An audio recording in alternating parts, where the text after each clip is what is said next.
If the president rejects the bill, it goes back to parliament faster than Gari Mira. Now, Deputy President Gachagua is out here accusing the NIS of dropping the ball on it. We are out here talking to the president like he is our drinking buddy, banning stuffs when we are mad.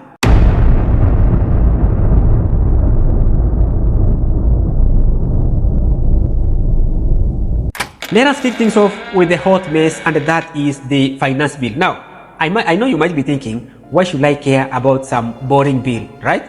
Well, let me tell you guys, this isn't just any bill. It is the one that decides how deep the government can actually dig into our pocket. So here is the deal. Now, the finance bill is supposed to go through parliament, right? Get all nice and polished, and then land on the president's desk for a signature, right? But what happens if our dear president actually decides to pull a thanks, but no thank you, or in a simpler term, what if the president rejects that finance bill? Well, that is where now things actually get interesting. If the president rejects the bill, it goes back to parliament faster than Gari Mira. Now, members of parliament have to decide whether to bend to the president's will or stand their ground. It is like a high-stakes game of chicken, only with our economy in the balance. But guys, here is the kicker. You see, even if parliament actually pushes through again, the president can still refuse to sign. And at that point, it becomes law anyways after 14 days.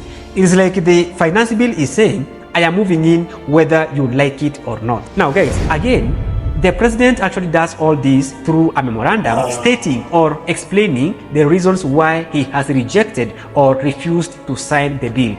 That's why you saw President William Ruto having a meeting with the members of parliament who had voted yes before he could confirm to the nation of the withdrawal of the finance bill. So guys, I want you to understand me clearly. You see, the withdrawal of the finance bill does not mean that is the end of the story. No. You see guys, the president had suggested all the proposals to be amended, which is actually within the law, whereby it states the president may suggest the proposals to be amended. So the law does not actually state whether the president can suggest some of the proposals or all. So in this case, the president actually can freely suggest all the proposals to be amended. You understand? Now, back to the old now finance bill. If guys, 14 days actually passes and nothing has been done on that bill, trust you me, that bill becomes law, with or without the president's signature. Now guys, if you feel like I've gone off mark about the process of the finance bill between the parliament and the president, please, I stand corrected. Correct me at the comment section below. But from the best part of my knowledge, that's how it is. Now guys, another topic. Let us actually spice things up with some juicy drama between our Deputy President Gachagua and the head of our National Intelligence Service, Mr. Nuruddin Haji. Talk about clash of titans. These two are going at it like cat and dogs, guys, and it's all actually playing out in public. Deputy President Gachagua is out here accusing the NIS of dropping the ball on intelligence about the protest. Meanwhile, Nuruddin Haji is firing back, basically telling the DP to stay in his lane. It is like watching a political soap opera, only with the potentially serious consequences for national security. But here is the thing. You see guys, the DP doesn't actually have the power to fire Haji or order him around. It is a classic case of all bark, no bite. Yet, Gachagua actually is out here acting like he's the big boss. Actually, it got me wondering if he skipped the day they covered roles and responsibilities in government orientation. The Director General of the National Intelligence Service, Nuruddin Haji, was a junior officer in the National Intelligence Service before he was appointed as DVP. When he was appointed to the office of the Director General, because of inferiority complex, he chased away all the people who were senior to him when he was in the service, therefore crippling the capacity of that service and making it dysfunctional. 3 directors were chased away and reassigned to desk jobs in ministries across government. Now guys, the topic of Nuruddin Haji and the Deputy President Rigathi Gachagua we put aside. Now let me officially welcome you to the Republic of Kenya. And let us not forget about us, the wonderful citizens of the Republic of Kenya. You see, guys, we've got our own special way of showing respect to our leaders, which is to say, sometimes we don't actually show any at all. We are out here talking to the president like he is our drinking buddy, banning stuffs when we are mad, entering into parliament, we eat their food, we write nasty things about the president, parade them in the street, and generally we act as if rules are just like friendly suggestions.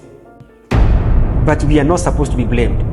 Surely, can you blame us, guys? You see, when we see our leaders also behaving like they are in a never-ending episode of Big Brother government edition, it is hard to take them seriously. We've got members of parliament throwing tantrums, cabinet secretaries actually playing musical chairs with their positions, and now the DP, Deputy President of the Republic of Kenya, and the NIS chief beefing on social media. That one is enough actually to make you wonder if we are running a country or a reality TV show. Speaking of the reality shows, let us circle back to our star player, the Deputy President. You see, guys, on paper, he is supposed to be the president's right-hand man, the Robin to his Batman. But in practice, it is more like he is trying to be Batman, Superman, and the whole Justice League rolled into one. The Constitution of the Republic of Kenya says the Deputy President is supposed to be the principal assistant to the President.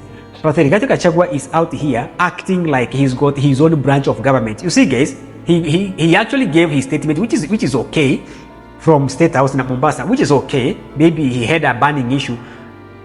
You see, he's picking fight with the intelligence chief, making proclamation left, right, center, and generally strutting around like he's got the nuclear codes in his back pocket. Guys, let me ask you a question. Was it so hard, or how hard was it for him to call Nurdin Haji and tell him, my friend, on this point you have slept on your job? Ilikuwa na maana gani unamwanika mwenzako ambaye mnafanya kazi kwa serikali moja? Are you telling me it was so hard to tell Nurdin Haji in secret, my friend, on this point umelalisha ndugu yangu? Ilikuwa na maana gani amwanike? Because these guys are colleagues. If you're working in the same government, you guys are colleagues. You meet. Now imagine, he's not only now fighting with the Nurdin Haji, he is now fighting with the whole Somali community. And he is a national leader. Tell me if as things stands now, can Rigathi Gachagua go in Northeastern and speak to the people? Will they listen to him? He has already actually, he has picked a fight with them. But here is the thing. You see, guys, the DP's actual powers are about as substantial as a Nairobi promise. He can't hire, he can't fire, and he certainly can't order around the government officials like they are his own staff. It is a classic case of big heart, no kettle. Now, guys, don't get me wrong. You see, I'm not here to bash our leaders, but come on, folks. We've got to call it like we see it. You see, our political scenes in Kenya is more dramatic than a Kenyan telenovela, and sometimes it feels like we are all just along for the ride. But here is the thing, guys. You see, as crazy as it all seems, this is our Kenya. It is messy, it is actually chaotic, but it is ours. You see, Waswahili wanasema mtoto amezaliwa tumlee. Understand? And despite all the drama, despite all the political circus, we keep moving forward. We are resilient, we are passionate, and we are not afraid actually to speak our minds, even if it means actually telling the president exactly what we think of his latest policy over Twitter or anywhere. One thing I want to appreciate about our youth is they stood their ground. Let me tell you something, guys. Let me tell you something. Do you think it was easy for William Ruto to come down and say, I concede? It was at the expense of destruction of property, at the expense of the lives of our friends. Our fellow Kenyans died. Many parents are childless because of that. So that is the spirit I want us to live with. Even the generation that are coming from behind us, that is the spirit we want to sow into their heart, into their heart.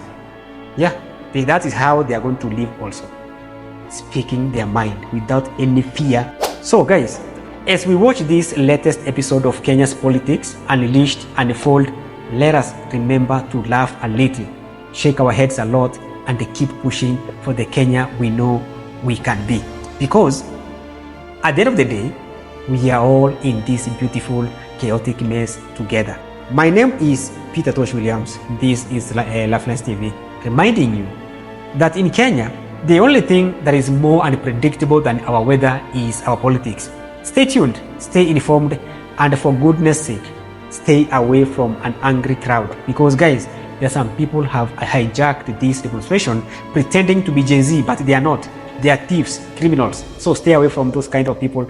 If you have to air your grievances in peace. And it is my wish and prayer that may there be peace in this country. Until next time, goodbye for now.